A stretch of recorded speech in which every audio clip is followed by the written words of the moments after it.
हाँ बच्चों देखो, पाठ 18 परिवार और पड़ोस में होने वाले परिवर्तन। परिवार में और पड़ोस में कैसे परिवर्तन होता है, इस पाठ में विस्तृत रूप से बताया गया है।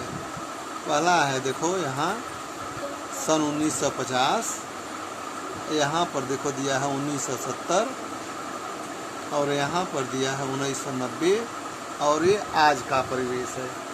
इस परिवेश में सब लोग जी रहे हैं।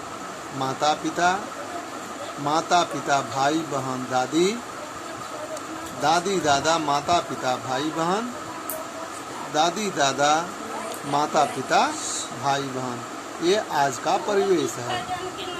अब इसमें माता पिता और दादा दादी जी से पूछकर अपने परिवार संबंधित निम्नलिखित जानकारी प्राप्त करो।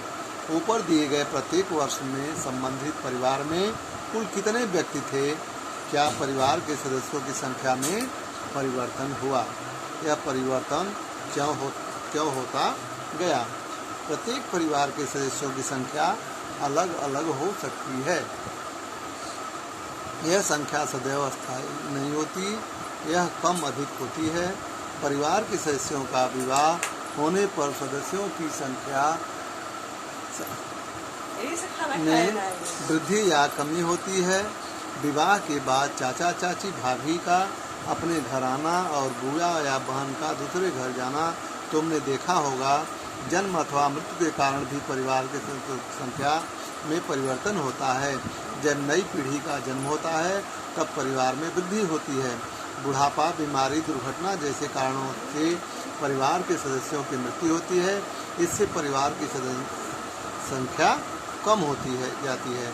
कभी कभी शिक्षा प्राप्त करने के लिए भी लड़के लड़कियां दूसरे स्थानों पर चले जाते हैं।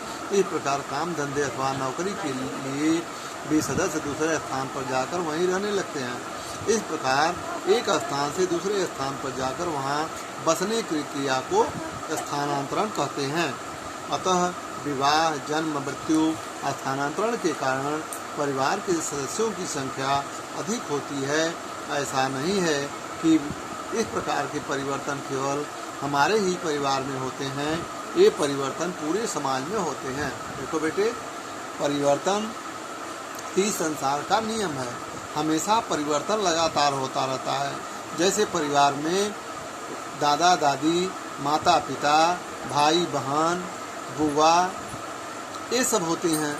अब शादी के बाद बहनें अपने घर चली जाती हैं, बुआ अपने घर चली जाती है, तो परिवार में सदस्यों की संख्या क्या होता है? कम हो जाता है। सदस्यों की संख्या कम हो जाती है। इस प्रकार से सदस्यों की संख्या कम होने के कारण कुछ लोग एक दूसरे जगह जैसे स्थानांतरण हो जाते हैं, वहाँ जा कर के बस जाते हैं। मृत्यु, विवाह के कारण विवाह हो करके बच्चियाँ अपने घर चली जाती हैं। कुछ मृत्यु के कारण लोग मर जाते हैं तो कम हो जाते हैं। कुछ बच्चे एक दूसरे जगह पढ़ने के लिए चले जाते हैं तो कम हो जाते हैं। इस प्रकार परिवार में हमेशा परिवर्तन होता रहता है। अब अगले पेज पर देखो, यहाँ चित्र देखो, तुम क्या जानते हो?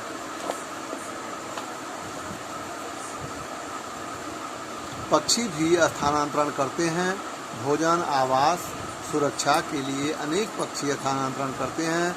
आकाश में अंग्रेजी अक्षर V का उल्टा आकार बनाकर उड़ने वाले हंसों का झुंड क्या तुमने देखा है? अत्यंत सुंदर दिखने वाले पक्षी रोहित के संबंध में तुमने सुना है क्या?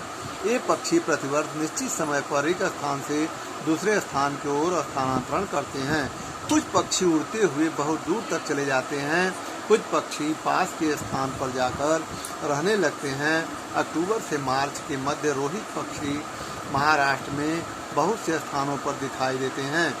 ये पक्षी सदैव अलग अलग झुंड बनाकर रहते हैं। ये एक दूसरे के साथ एकत्र होकर रहते हैं, परंतु मनुष्य की भांति उनका कोई परिवार नहीं होता और न तो मनुष्य की तरह इनका कोई पड़ोसी होता। पक्षी भी एक प्रकार से झुंड बनाकर रहते हैं, आकाश में उड़ते हैं। इसमें से अक्टूबर से मार्च के बीच में एक रोहित नाम का पक्षी होता है जो हमेशा झुंड बनाकर उड़ते हैं। और ये एक दूसरे के साथ एकत्र होकर के रहते भी हैं, लेकिन मनुष्य की तरह इनका परिवार नहीं होता। ये मनुष्य की तरह इनके पास पड़ोसी नहीं होते। आगे देखो, अब यहाँ देखो चित्रों में दिया है, बताओ तो।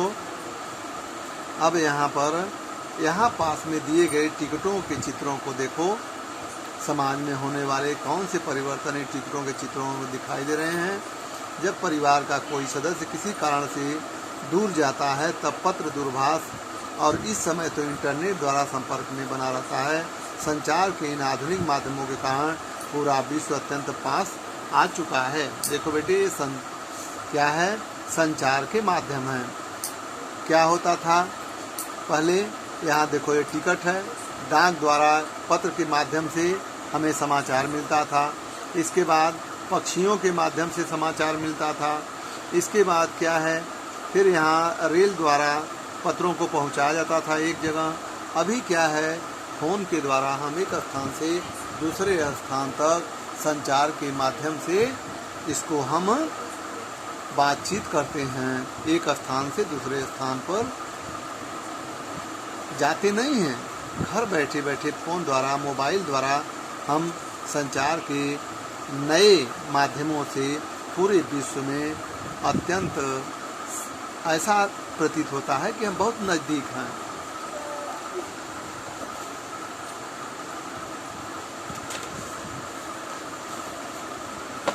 अब देखो यहाँ आगे, पूर्व समय से आज तक परिवार के स्वरूप में अत्यंत परिवर्तन हो गए हैं। खेती से अपना जीवन बिताने वाला मनुष्य एक ही स्थान पर अस्थायी रूप से बस गया है। खेती के कारण काम के लिए अधिक लोगों की ज़रूरत भी होती है, इसलिए सगे संबंधियों में से बहुत से लोग एकत्र रहा करते थे। इन सब लोगों के मेल से बड़ा परिवार बन जाता था। परिवार के सदस्यों की संख्या जैसे जैसे बढ़ती गई, वैसे वैसे केवल खेती करके परिवार के सभी सदस्यों का पेट भरना कठिन हो गया। इससे व्यापार और नवीन उद्योगों का विकास होता गया। शहरों की संख्या बढ़ती गई। परिणाम स्वरूप जहाँ काम धंधा मिलने लगा, लोग जीवन यापन के लिए उन स्थानों पर चले गए। बड़े परिवार बिखर गए, इससे परिवार छोटे होते गए। पिछले कुछ वर्षों में शिक्षा और नौकरी जैसे व्यवसाय के उद्देश्य से एक दूसरे राज्यों या विदेश जाने वालों की संख्या बढ़ी है। कभी कभी किसी परिवार का एक व्यक्ति विदेश में और दूसरा व्यक्ति दूसरे राज्य में रहने लगा। इससे भी परिवार में परिवर्तन हो रहे हैं। अब परिवर्तित होने वाले परिवार की भांति पड़ोसी भी बदल जाते हैं। अगर एक व्यक्ति चला जाता है और उस कमरे में दूसरा व्यक्ति आता है तो स्वयं ही परिवार में पड़ोस में परिवर्तन हो जाता है। कोई व्यक्ति विदेश चला जाता है, कोई व्यक्ति एक राज्य से दूसरे राज्य में नौकरी के लिए, काम के लिए चला जाता है, तो भी परिवर्तन हो जाता है। अब आगे देखो, अपने पड़ोस में रहने वाले किन्हीं 3 परिवारों के संबंध में निम्नलिखित जानकारी प्राप्त करो। उसका मूल गांव कौन सा है, उस गांव में वर्तमान स्थान पर उनका परिवार कब और कैसे आया, यहाँ नए स्थान पर उन्होंने कौन से परिवर्तन देखे हैं। काम धंधे, नौकरी अथवा व्यवसाय के लिए, शिक्षा के लिए मनुष्य स्थानांतरण रहता है। स्थानांतरण द्वारा हमें अपने देश की विविधता की जानकारी होती है। विभिन्न पर्वों, खाद्य पदार्थों, प्रचलनों, प्रथाओं आदि का परिचय होता है। फिर भी हमें यह ज्ञात होता है कि सभी मनुष्य एक हैं। देखो बेटे ध्यान से, हमारा देश एक परिवार की तरह है। यहाँ पर विभिन्न संप्रदायों के लोग रहते हैं, हिंदू, मुस्लिम, सिख, ईसाई, सबका अलग अलग अपना पहनावा है, वेशभूषा है, सबका अलग अलग त्यौहार है, लेकिन सब लोग अपने अपने विभिन्न त्योहारों पर अपना अपना त्यौहार मनाते हैं। यहाँ हमने एक अनेकता में एकता प्रदर्शित किया है, बताया है। क्या तुम जानते हो, काम धंधे व्यवसाय के लिए कुछ लोगों को बार बार स्थानांतरण करना पड़ता है। गन्ना कटाई का काम करने वाले मजदूर अथवा इमारत बनाने वाले काम करने वाले मजदूर राजगीर जैसे बहुत से लोगों को जहां काम मिलता है वहां चले जाते हैं। बार बार स्थानांतरण करने वाले ऐसे अभिभावकों के बच्चों को परिसर के विद्यालय में प्रवेश दिया जाता है। जो लोग एक जगह से दूसरे जगह बार बार नौकरी के लिए, काम धंधा के लिए, जैसे लेबर हैं, मजदूर हैं, गन्ना की कटाई करने वाले हैं, खेती करने वाले हैं, मकान बनाने वाले हैं, ऐसे लोग बार बार एक राज्य से दूसरे राज्य, एक जगह से दूसरे जगह जाते हैं, तो ऐसे लोगों के बच्चों को विद्यालय में प्रवेश दिया जाता है। अब देखो आगे चित्रों में ऊपर दिया गया चित्र है, इन चित्रों को देखो आप ध्यान से, कौन लोग क्या क्या कर रहे हैं। यहाँ पर ऊपर वाले चित्रों में तुम्हें दिखता है तुम्हारे और पड़ोसियों में किन चीज़ों का लेन देन होता है। परिवार के अतिरिक्त अपने पड़ोसियों से हमारा प्रतिदिन कोई न कोई संबंध आता है। हम एक ही परिवार में रहते हैं। परिवार में कूड़ा कचरे के निस्तारण, सुरक्षा, पानी, बिजली जैसे प्रश्नों को हल करने के लिए हमें एक दूसरे की सहायता लेनी पड़ती है।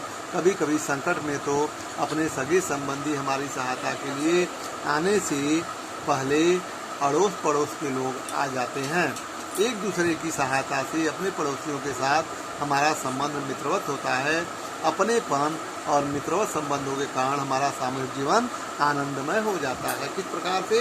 जैसे हमारे किसी संकट में, हमारे किसी दुख में अगर हमारा अच्छा पड़ोसी है तो वह हमारा मदद करता है। जब तक हमारे रिश्तेदार, हमारे अपने पहुँचते हैं, उससे पहले अगर हमारा पड़ोसी अच्छा है तो वह हमारा मदद करता है। इससे हम आनंद के साथ, खुशहाली के साथ, प्रसन्नतापूर्वक एक दूसरे के साथ रहते हैं। अब देखो हमने क्या सीखा। कुछ बातों को दिया गया है जो इस पाठ के अंतर्गत आप पढ़े हो, वो यहाँ दिया है। परिवार के सदस्यों की संख्या सदैव एक समान नहीं रहती है। विवाह, जन्म, मृत्यु, हस्तांतरण के कारण हमारे परिवार के सदस्यों की संख्या कम या अधिक होती रहती है। स्थानांतरण द्वारा देश अथवा विदेश की विविधता का परिचय होता है। अलग अलग प्रकार के पर्वों, उत्सवों, खाद्य पदार्थों और प्रचलनों, प्रथाओं के दर्शन होते हैं। इस प्रकार हमारे परिवार में परिवर्तन होता है। उसी प्रकार अड़ोस पड़ोस के परिवारों में भी परिवर्तन होता है। एक दूसरे की सहायता करने पर पड़ोस के लोगों के साथ हमारे संबंध सौहार्दपूर्ण बनते हैं और मैत्रीपूर्ण संबंध द्वारा हमारा सामूहिक जीवन आनंदमय होता है। इस प्रकार से ये हमारा पाठ आज समाप्त हुआ। सभी लोग इस पाठ का वाचन सुंदर ढंग से करोगे। जो पूरे पाठ में पढ़ाया गया उसका सार तत्व यही 5-6 लाइन है।